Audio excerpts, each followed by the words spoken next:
MSW Media.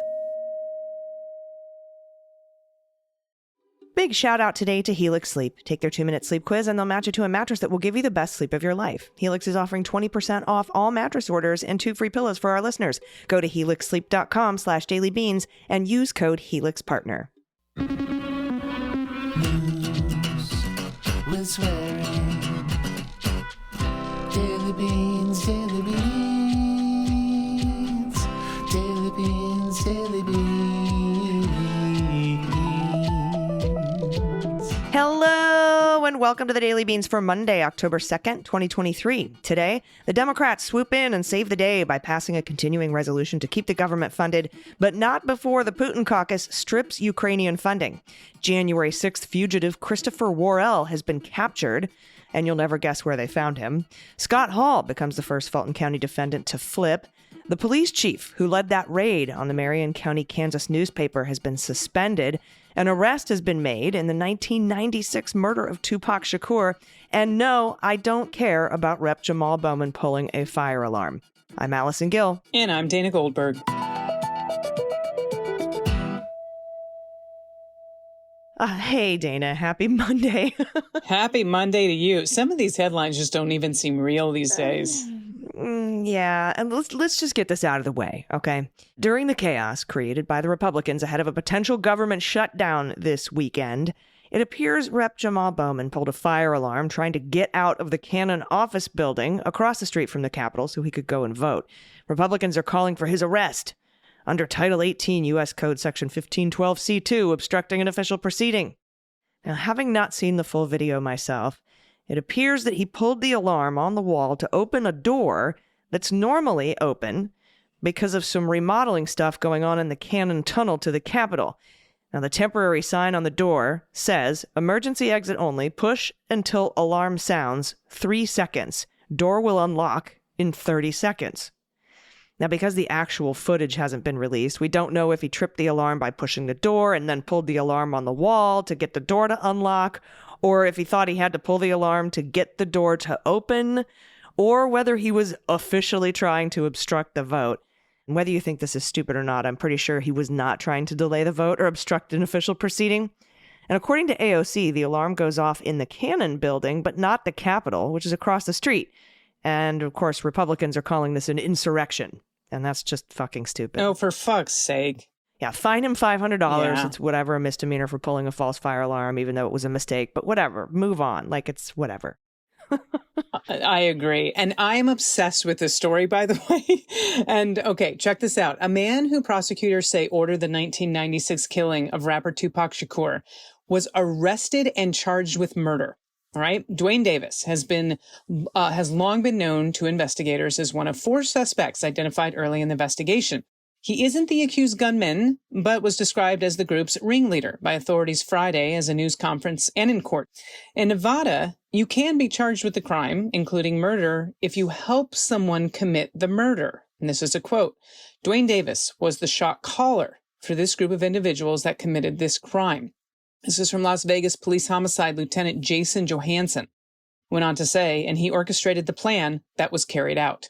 Authorities said Friday that Davis's own public comments revived the investigation.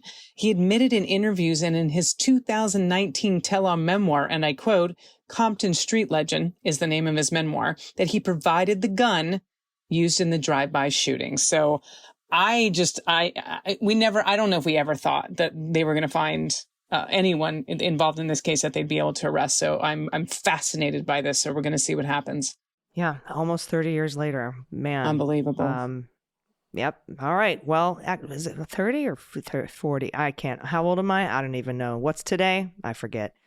If I was still writing checks, I'd be putting 1996 on the date line. I think that's 27 years then? 27. Okay. 27 years. Almost 30. I was right when I said almost 30 years. Okay.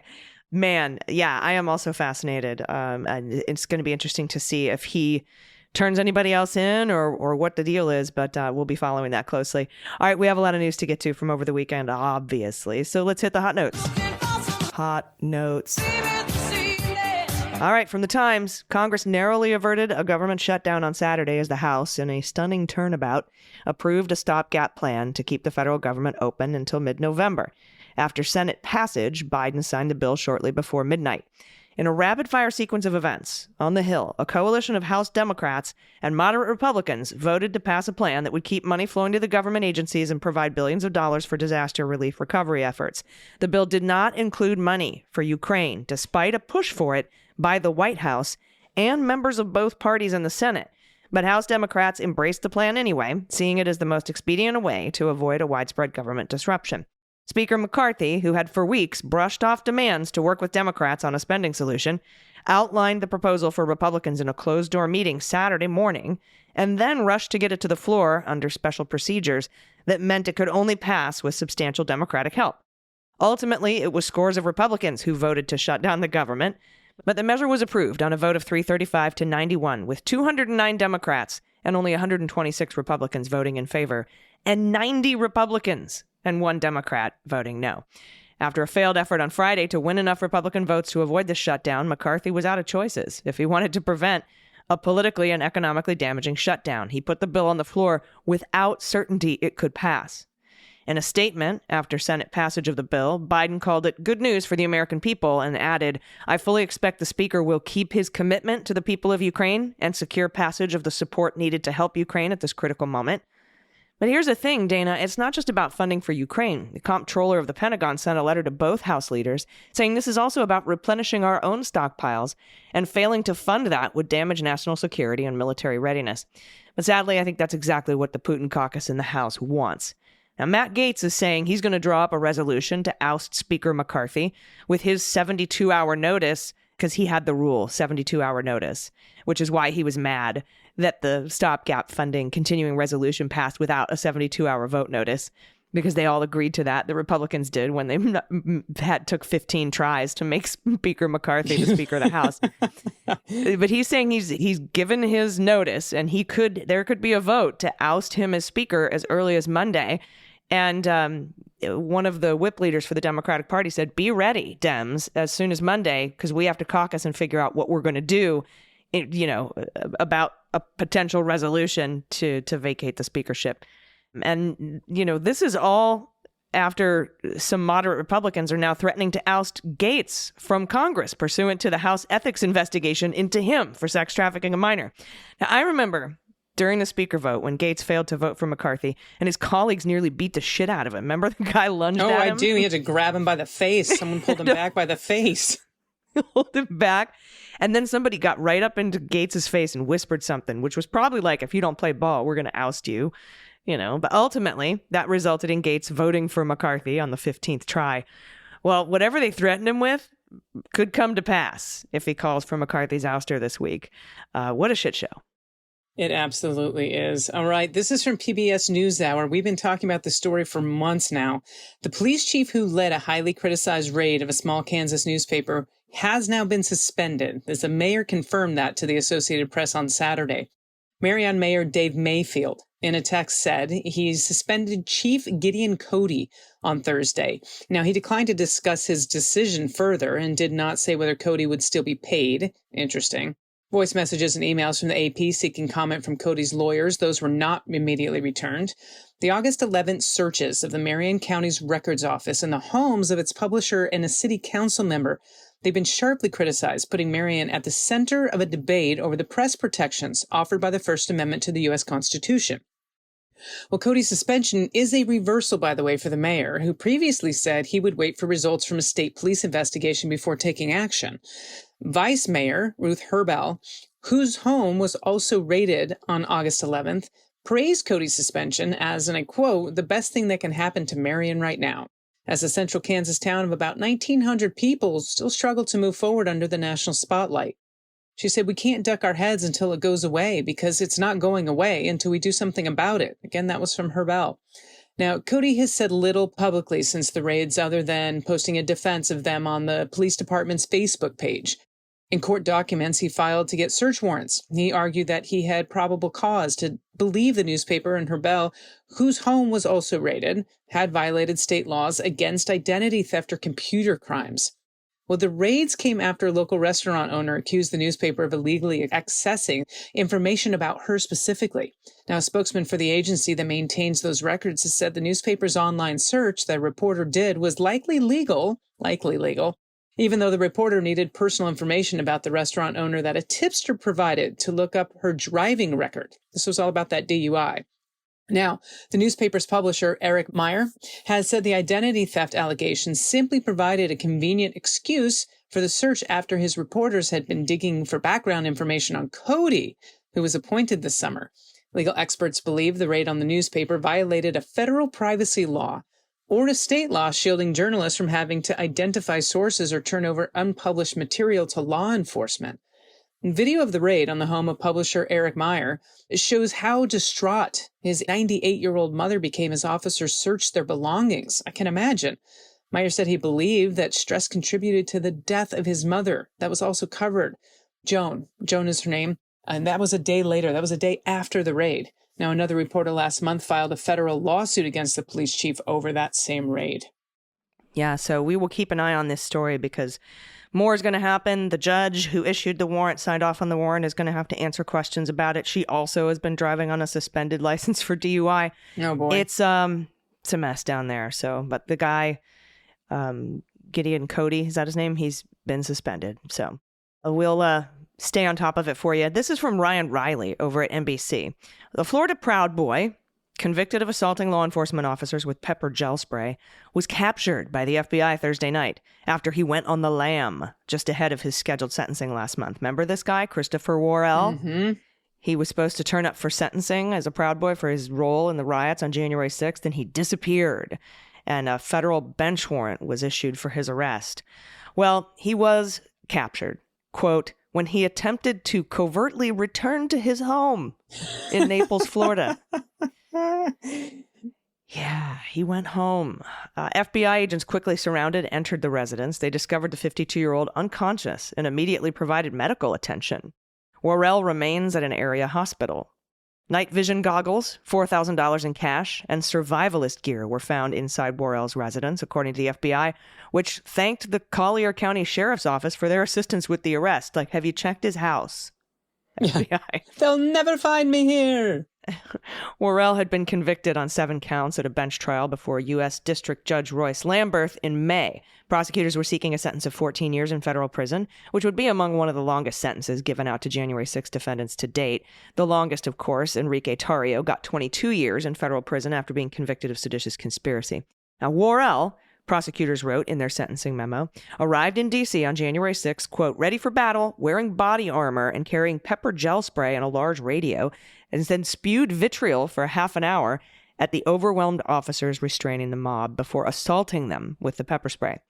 When confronted with his conduct at trial, Worrell showed no remorse. Instead, though under oath, he spun falsehood after incredible falsehood in an effort to deflect responsibility and cast himself as a hero, intervening to protect the police. He told these lies without shame, prosecutors wrote. Worrell's dishonesty on the stand was only one of many instances where he has apparently lied to benefit himself or escape responsibility for his own misconduct. An attorney for Worrell did not immediately respond to a request for comment from NBC News, although you could probably find him at his house, too, if you want. Oh, man. All right, AG. This is from Benin at MSNBC. He's a writer for the Mad Owl blog, by the way. When Donald Trump was indicted in Fulton County, it was a dramatic development. We all watched it, but the former president wasn't the only one charged in the election interference case. On the contrary, the Republican was one of those 19 co-defendants. Well, as the cases have proceeded, the entire list of those charged were pleading not guilty. Well, today, as NBC News reported, that changed. Scott Hall, one of the 18 defendants charged along with former President Donald Trump for allegedly interfering with the 2020 presidential election results in Georgia, pleaded guilty to the charges against him Friday. Hall is the first defendant to enter a plea in that case. Now, it's probably fair to say that Hall does not have a household name. Obviously, I never heard of him. But as the original Fulton County indictment made clear, he's a local bail bondsman. Okay, as Atlanta Journal-Constitution reported, he was indicted, and this is a quote, in connection with the breach of sensitive voting data in Coffee County in South Georgia. He had been charged with racketeering and 6 counts of conspiracy. Well, under the terms of his plea agreement, Hall pleaded guilty to 2 counts of conspiracy to commit election fraud, conspiracy to commit computer theft, conspiracy to commit computer trespass, conspiracy to commit computer invasion of privacy, and conspiracy to defraud the state. As NBC News reported, they added, under the terms of the deal, he's being sentenced to 5 years probation and agreed to testify truthfully in this case in all further proceedings. So first one to flip. Joyce Vance, a former federal prosecutor and an MSNBC legal analyst, noted in response to the news that Hall and Sidney Powell, by the way, were allegedly, and I quote, in the thick of things regarding a Coffee County scheme involving voting machines. With this in mind, Vance concluded that if Hall is now cooperating, it could be a really bad sign for the controversial attorney Sidney Powell. Well, Barb McQuaid, another former federal prosecutor and friend of the show, who's also an MSNBC legal analyst, was thinking along those same lines. And she said the dominoes are beginning to fall. Yeah. And don't forget, Scott Hall participated in a 63-minute phone call with Jeffrey Clark, who just lost his bid to remove to federal court, along with those 3 fraudulent electors who said, well, we were duly elected federal electors, so you have to remove our case to federal court. Yeah, no. Nope. Judge McAfee denied them all, and also denied a couple of Meadows's bids to dismiss, and we're gonna go over all of it on this Wednesday's Cleanup on Aisle 45 with me and Pete Struck, so you don't want to miss that. Meadows's. You want what? I think the plural should be Medai. The Meadows is case. Medai. The Medai case. Medai. Well, there's only been one, right? So yeah. We don't know what the plural of Meadows is, but we should probably figure it out. It's not really plural; it's possessive, isn't it? Yeah, it was a bad joke. It was a dad joke. It was. Hey, all dad jokes are great jokes. That's true. All right, we have a lot of good news to get to. If you have some good news to send us, you can do it by going to dailybeanspod.com and clicking on contact. We'll be right back with it. Stick around. After these messages, we'll be right back. Y'all know the night I switched to my Helix mattress, I drifted into the most serene slumber. I love sleep. It is uncanny how it seems tailored just for me. I love my Helix mattress. My nights and mornings are better now than ever thanks to Helix. Just go to helixsleep.com/dailybeans, take their 2-minute sleep quiz, and they'll match you to a customized mattress that will give you the best sleep of your life. And you'll get 20% off all mattress orders and 2 free pillows. Helix Sleep offers an exceptional lineup of 20 different mattresses, from the award-winning Luxe Collection to the newly introduced Helix Elite Collection, which I know is going to win all the awards. Each is carefully designed to accommodate everyone, including big and tall sleepers and even kids. With everyone having unique sleeping patterns and, different ways to snooze and slumber, Helix provides a variety of models for different sleep positions and preferences. Their quick and easy quiz ensures you'll find the perfect match in under 2 minutes, and the chosen mattress will be shipped right to your door, free of charge. My mattress is the Helix Midnight, which is perfect for folks like me who sleep on our side and prefer a medium firm bed. This is the best mattress I've ever slept on. Head and shoulders, there's no contest. I will never go back to a different mattress brand. So say goodbye to mattress stores forever. Experience the comfort and support of your selected mattress with a 100-night in-home trial backed by a reassuring 10 or 15-year warranty depending on the model. Helix is offering 20% off all mattress orders and 2 free pillows for listeners. Just go to helixsleep.com/dailybeans and use code HELIXPARTNER. This is their best offer yet, and it won't last long. With Helix, better sleep starts now. Only 17% of domestic violence shelters in the U.S. currently accept pets. That leaves many abuse survivors with the difficult decision to stay in a dangerous situation to protect their pets or leave without them.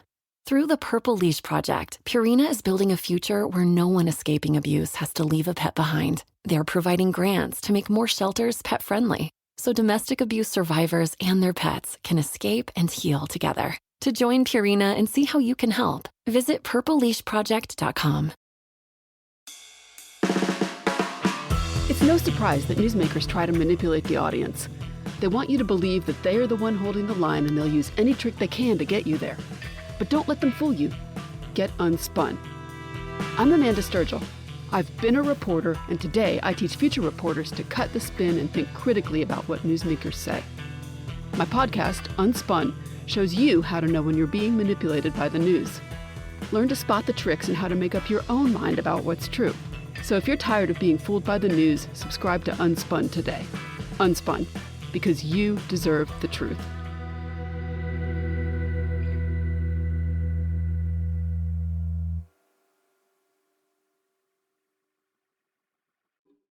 Everybody, welcome back. It's time for the good news. Good news, everyone. Then good news, everyone.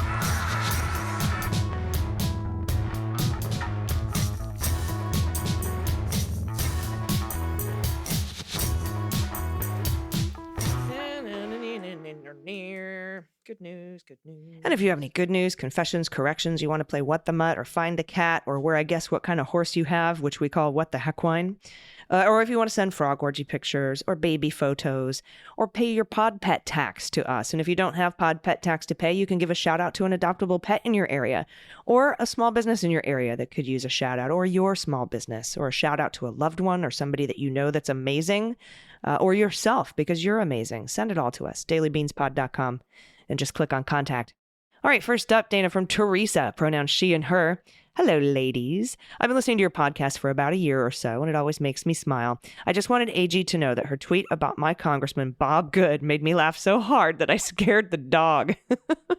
Can confirm he is, in fact, a huge asshole. He is one of those God, guns, and babies Republicans who makes me want to scream. He likes to send out a yearly summary to his constituents of his accomplishments over the last year, which largely consist of letting us know how many constituent emails he responded to, as well as bills he authored that never made it out of committee because they're stupid. I love Teresa. He spends all of his time bitching about Biden's wide open borders and wants to shut down the government until the borders closed. It's too bad that Virginia's 5th District has so many red counties that it'll be hard to get rid of him, but I try to stay positive. For pet tax, here's our 2 senior kitties, Nugget, a fluffy tuxedo boy, and Waimea, pronounced Waimea. Oh, I got it. Our sweet tabby girl. And our rescue pup, Stone, who we brought home at the end of February of this year. Feel free to see how many of Stone's 17 breeds you can guess. Well, that's all of them. That's all of them, isn't it? Stone also looks upset about having 17 breeds, by the way, because you can see this picture. Okay, I haven't gotten to Stone's picture yet because I am transfixed by the tuxedo belly that I want to pet. All right, let's see here. That describes both of us. I skipped right to the dog. He's very concerned. He is. So Shar-Pei, boxer, lab, Shar-Pei, boxer, lab. There's 17 in here. Oh my god! I don't know. Beagle, pitbull, Chow Chow, Pibble, Chihuahua. yeah. Why not? Staffy, sure. Ridgeback. So I don't know. Many. Let's see what we've got. Oh my god. Staffy, Pitbull, Okay. Roddy, Yep. Boxer, Cocker Spaniel we didn't get, Brittany we didn't get, Labrador, English Springer Spaniel we didn't get, Golden Retriever we didn't get, Chow Chow, Collie we didn't get, Australian Cattle Dog, nope, German Shepherd, nope, Australian Shepherd, nope, Chihuahua, nope, American Eskimo Dog. Oh, I said Chihuahua at the end. Oh, you said Chihuahua? And Blue Tick Coonhound. Looks like we got 1, 2, 3, 4, 5, 6, 7. That's pretty good. I think this is hysterical because, you know, when you look at a recipe and there's like 85 ingredients, but, you know, they go in the order of what comes the most inside the food. And like the last 2 ingredients are like red number 5 and dye number 6. And I feel like that's what the Chihuahua was in this dog. Like at some point. Yeah. Or something you've never heard of, like a Blue Tick Coonhound. Yeah, there you go.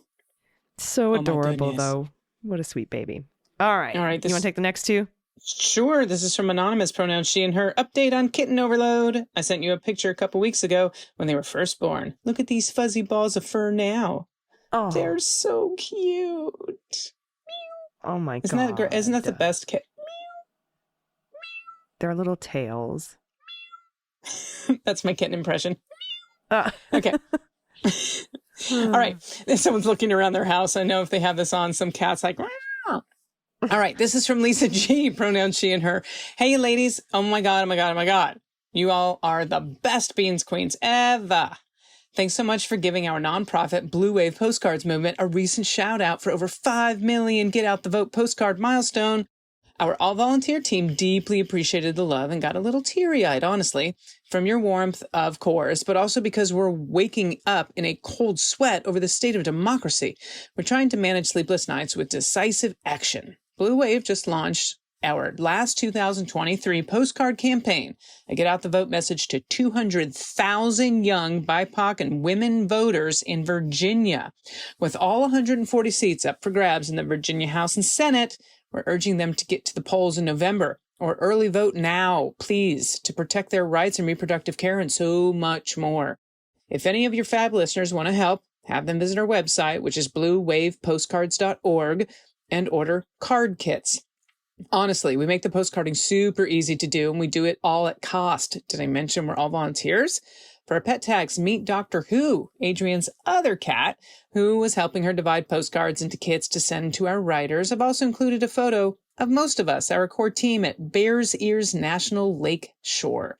Now, we had been on our first team retreat in Ning's Place, Blue Wave's founder, by the way, outside of Traverse City, Michigan. You're going to get a correction on that. Oh, Traverse City. Yeah. Traverse. Watch, it's probably Traverse. Watch, Well, I'm probably wrong. Okay, for the record, it said Traverse City, but she's probably right. Traverse City, Michigan. And thanks again for all you do. What a great looking team, first of all. And this cat is ready to go with all these postcards.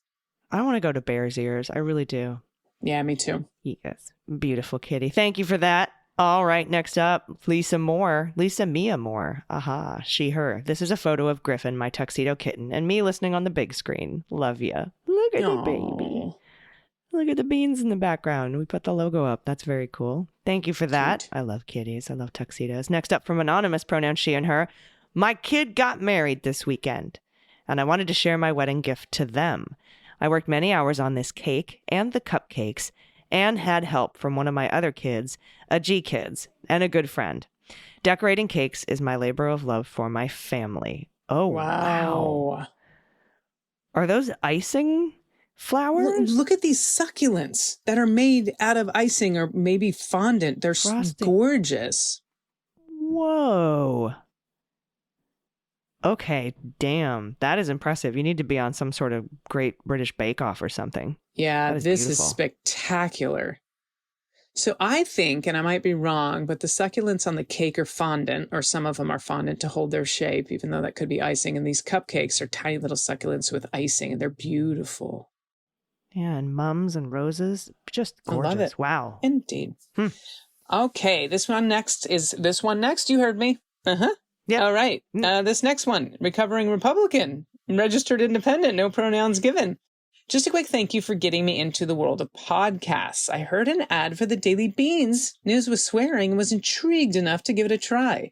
That was back in January of this year. And since then, I've added Jack, Cleanup on Aisle 45, as well as Pod Save America, Legal AF, and Talking Feds. You know, those are all somewhat liberal leading and particularly noteworthy as I'm recovering Republican. I don't always agree with you two, but I always enjoy your shows, and you have helped me look at things in a different light. Thanks for keeping me informed and helping me expand my thought horizons. Well, recovering Republican, welcome to the family, and I appreciate what you said. I don't always agree with you, but I enjoy the show. And you know what? You're opening your mind. AG and I don't always agree with each other. What are you going to do? Shut up. No. Yeah, no, that's a heck of a slate, right? Pod Save, Legal And AF. this will be my last show, everyone. It's been a good run. Thank you so much for joining me. Whatever. Yeah, Pod Save, Legal AF is a Midas Touch joint. Talking Feds is our pal Harry Littman. Always has amazing guests on. I'm like, how'd you get that guest? And again, thanks for listening to the MSW Media pods as well. That's a really good, that's the thing. There's a lot of facts. Of course, sometimes we don't always agree on the analysis or our opinions about things, but facts are facts, right? So we appreciate you and thank you so much. You probably disagree with me on the fire alarm thing. That's cool. Whatever, whatever your position is on that. And here's, you know what, Dana, here's the thing. If he with intent pulled that fire alarm to stop the vote, then okay, we can have a different conversation. But I don't see it. Yeah, but to call it an insurrection, like, this is where I struggle. I just can't. I can't. It's such bullshit. Yeah, they want him arrested. They want his mugshot taken. They want him to be put in the same jail as the January 6th rioters. Yeah, come on, guys. It's a fire alarm. All right, that is our show. Thank you so much. Thanks to everybody for your wonderful, wonderful good news submissions. If you have anything you want to send us, do it now. Stop what you're doing and send it in. Just go to dailybeanspod.com and click on contact. and you'll be able to fill out the little form. And I want some cake now. Now that we've seen this cake. I know. Made by the anonymous submission there. That's just absolutely gorgeous. And the 17 breed dog is pretty fantastic too. But these were all wonderful submissions. The look on his face, honestly, is what did it for me. Yeah. Do you have any final thoughts before we get out of here? Nah, why? I mean, what's the point? Your face is so fun. I mean, we're on Zoom, but I can still see you like, what is happening over there? I have no final thoughts for today. Maybe I'll have some for tomorrow. I need a drink. Yeah. I had a very, I didn't sleep last night. I'm lucky. I had a great show in Minneapolis last night with the HRC gala, and then I got up at 4:00 in the morning to catch a flight back. And so I'm a little bit slap happy. No, makes sense. Love Minneapolis, though. And thanks for the good work you're doing over there. My pleasure. Human rights campaign is so hugely important. I'm in D.C. I'm going to be starting to meet with lawmakers about funding Ukraine and why the hell we haven't done that already. And hopefully we can get that money back up on the table, about $300 million of it. So amazing. All right. And if I happen to see Tommy Tuberville, I'll give him the what for. Don't worry. Thank you, everybody. We'll be back in your ears tomorrow. Until then, please take care of yourselves, take care of each other, take care of the planet, take care of your mental health. Vote blue over Q. And take everyone you know with you. Virginia, we're looking at you, kid. Early voting starts now. That's right. It has been going on for a minute. All of the seats are up, so go and vote early. All right, I've been AG. And I've been DG. And them's the beans. The Daily Beans is written and executive produced by Allison Gill with additional research and reporting by Dana Goldberg. Sound design and editing is by Desiree McFarlane, with art and web design by Joelle Reeder with Moxie Design Studios. Music for The Daily Beans is written and performed by They Might Be Giants, and the show is a proud member of the MSW Media Network, a collection of creator-owned podcasts dedicated to news, politics, and justice. For more information, please visit mswmedia.com. MSW Media. Hi, I'm Frances Callier. And I'm Angela V. Shelton. And we're Frangela. You know what you need in your life? The Final Word podcast. Yes, you do. That's right. It is the final word on all things political and pop cultural. Where we make real news real funny. Where we inspire you so you can #resist. Subscribe and get a new episode of the Final Word podcast each week. It's the news we think you need to hear. That's right. We think you need to hear it. Okay? Yeah, it's what we say so. That's right. And because all we do is give, every Thursday you can listen to our hysterical podcast, Idiot of the Week. We round up the stupid because you know what? Somebody has to. Okay. All we do is give.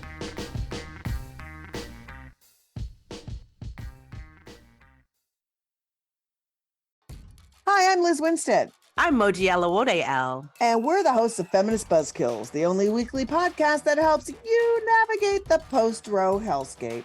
We dissect all the news from that sketchy intersection of abortion and misogyny with our guests, the abortion providers and activists working on the ground. Plus, we have amazing comedians to help us laugh through the rage. Feminist Buzzkills drops Fridays wherever you get your pod fix. Listen and subscribe, because when BS is poppin', we pop off.